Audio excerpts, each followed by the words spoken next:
Եվ մինչ Պողոսը Աթենքում նրանց էր սպասում, նրա հոգին իր մեջ զայրանում էր, երբ տեսնում էր քաղաքը կռապաշտության մեջ, և ժողովարանում դիմում էր հրեաներին ու հույն աստվածապաշտ մարդկանց, իսկ հրապարակներում էլ ամեն օր ում որ հանդիպում էր։ Էպիկուրյան և ստոիկյան փիլիսոփաներից ոմանք ձեռ առնելով վիճում էին նրա հետ, ոմանք էլ ասում էին. «Այս շաղակրատն ի՞նչ է ուզում ասել»։ Իսկ ուրիշներն էլ, թե երևում է, որ ինչ-որ օտար աստվածությունների քարոզիչ է, քանի որ նա Հիսուսին ու հարությունն էր ավետարանում։ Եվ նրան բռնեցին, տարան Արիսպագոսի առջև ու ասացին.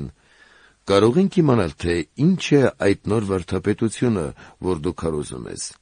օտարոտի բաներ ես մատուցում մեր ականջներին, ուզում ենք իմանալ, թե դրանք ինչ բաներ կլինեն, որովհետև